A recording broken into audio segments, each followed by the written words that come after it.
Muy buenas mi gente de Cultura Viral, el Kill Hater número 1 de One Piece ZZZ con un nuevo video. La mayoría de turbo rucos conocemos el anime y manga Rurouni Kenshin o Samurai X para los cuates y estaremos de acuerdo que el arco de Kyoto es el clímax de la magna obra, más que nada por el villano Makoto Shishio. Por su pollo. La pregunta es por qué los fans aman al personaje a pesar de ser el villano. ¿Por qué creen que el personaje tiene razón? Pues vamos a descubrirlo en este sabroso video con una que otra curiosidad, así que le su kick que vamos a comenzar. Pura chilena.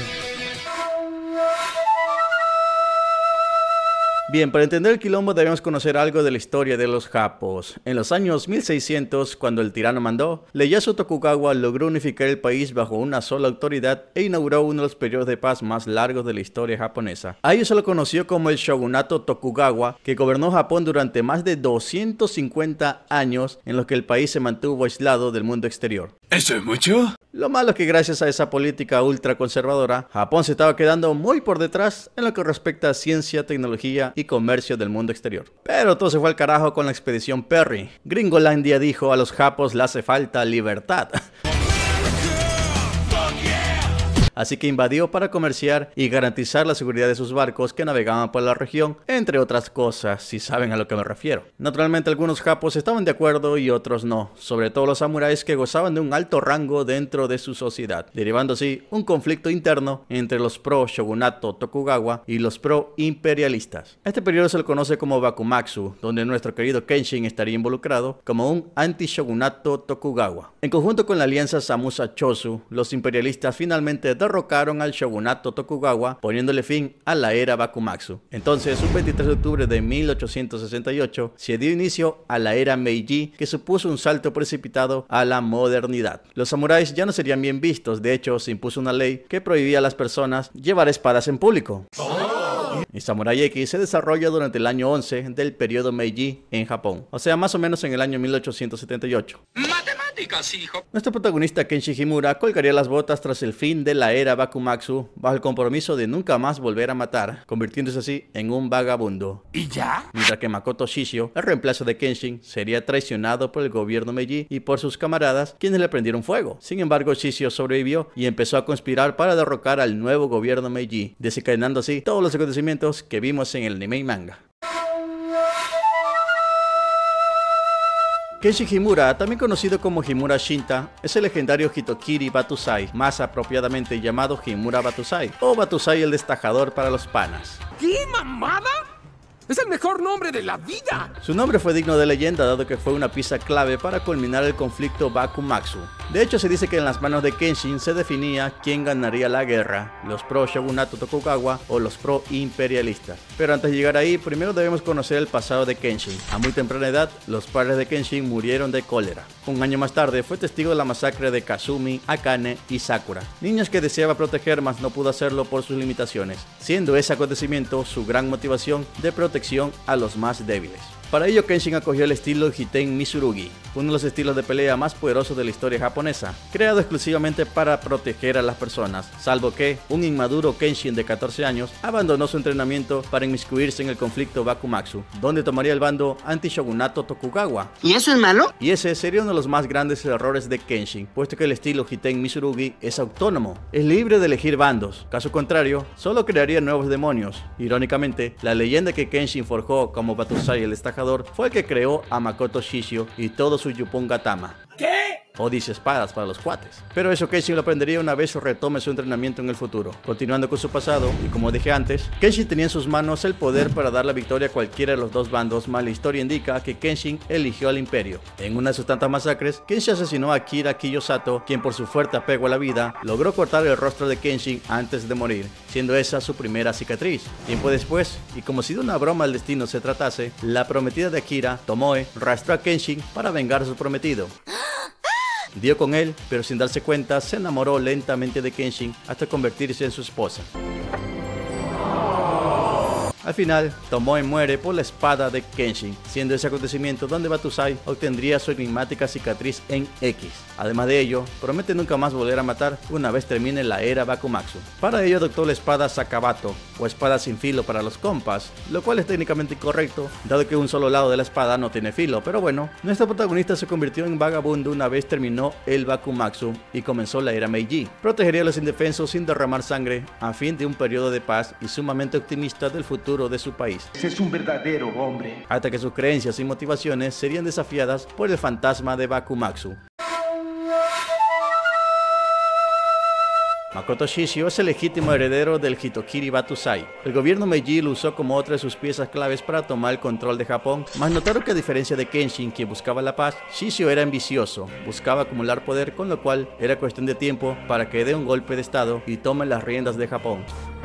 Más aún si conocía todos los oscuros secretos del gobierno, así que lo mandaron a mimir con los peces. ¡Pinche gobierno! Pero para su mala fortuna, Shishio sobrevivió y comenzó a conspirar en contra del gobierno. En el canon se deja en claro que su motivación principal no fue la venganza, sino que tenía una visión del futuro que le esperaba a Japón de continuar con este gobierno mediocre sometido por los países de Occidente. Y es que Makoto Shishio creía fervientemente en el concepto darwinista social, donde los débiles solo sirven de alimento para los más fuertes. ¿Y eso qué significa? Ley universal dentro de la misma naturaleza, por lo que sus delirios de grandeza rozaban lo divino y se veía como el elegido para gobernar Japón y sobreponerse por encima de las grandes naciones. No obstante, sus planes eran perversos, una suerte de V de vendetta pero maquiavélico: incendiar, destruir la ciudad de Kioto. En su mente retorcida quería demostrar que si el gobierno no es capaz de proteger el símbolo de prosperidad más preciado de Japón, pues mucho menos podría proteger al país entero.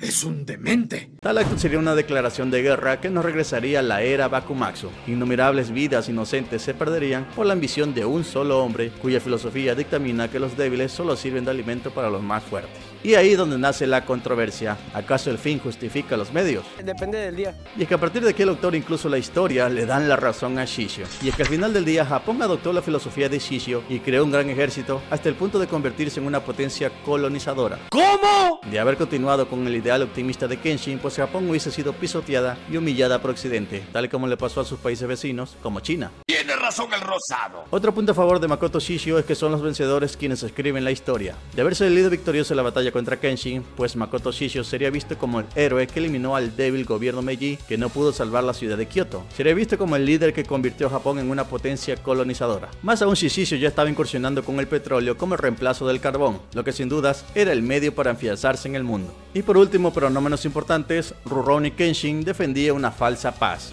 Occidente demostraba todo su poder pisoteando naciones pequeñas, por lo que Kenshin estaría apoyando indirectamente a los extranjeros para que Japón sea el siguiente en la lista. ¿Ah? ¡No puede ser! Más aún si la alianza Sazuma-Chosu, que fue vital para derrocar al shogunato Tokugawa, era endeble al tener en cuenta que existían mucha desconfianza entre ambas facciones por haber sido rivales en el pasado. Ese tipo de relaciones mantenía dividido el país, y como dicen por ahí, divide y vencerás. Eso les venía de lujo a Occidente, con lo cual Japón necesitaba de un solo frente, un líder con claras convicciones para mantener el país unido. Makoto Shishio se vio a sí mismo como ese gran líder, y por ello tenía los argumentos más que suficientes para creer que tenía razón, y seguidores, que incluso estaban dispuestos a dar la vida por él, no le faltaron.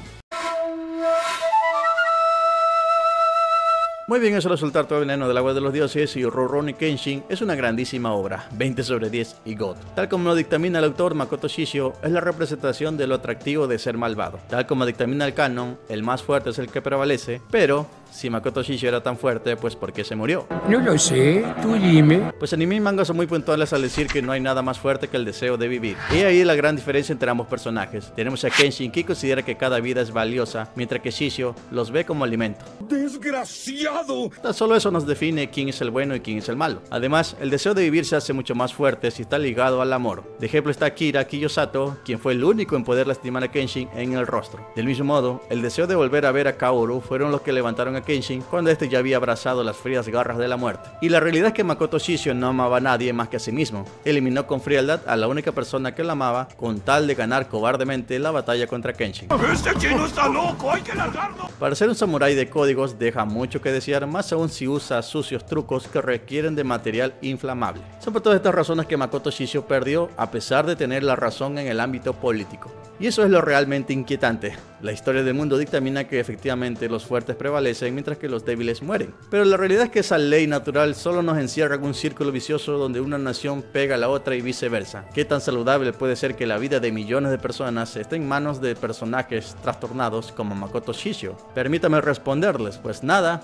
absolutamente nada. Pienso que aquellos que sean líderes no solo deben ser los más fuertes, sino los más aptos, tanto ética como moralmente. Deben ser los más íntegros, honestos, empáticos y sobre todo respetar la vida de las personas. Desde mi punto de vista, líderes como Makoto Shishio solo nos llevaría a la autodestrucción. Es de esos líderes que atacarían Pearl Harbor como demostración de poder, y el resultado ya todos los conocemos, sí, 2 nucleares y chao Lola. O en el mejor de los casos, entre comillas, líderes como Shishio serían tal cual Corea del Norte, un gobierno dictatorial que no respeta la vida y que desarrolla armas nucleares como demostración de power. Acontecimientos que poco a poco nos están llevando al fin del mundo, pero bueno, ustedes saben que esas son las apreciaciones de su mercado favorito, así que dime tú, ¿crees que Makoto Shishio tenía razón? Como siempre, sus opiniones en la caja de comentarios. Por lo demás, agradece inmensamente el poderoso like nivel Dios Azul, suscríbete para más videos así, y recuerden que cada supergracias es un paso más para salir de Latinoamérica. ¡Ayuda, Ecuador! También pueden apoyar formando parte de los miembros del canal, donde ya comenzamos con el análisis de Saint Seiya y a los Caballeros del Zodiaco. Clic al botón de unirse para más información. Dicho lo cual, me despido. Chao, chao. Bye, bye. Cuídese. Y haga el amor y no la guerra. Adiós, adiós, adiós.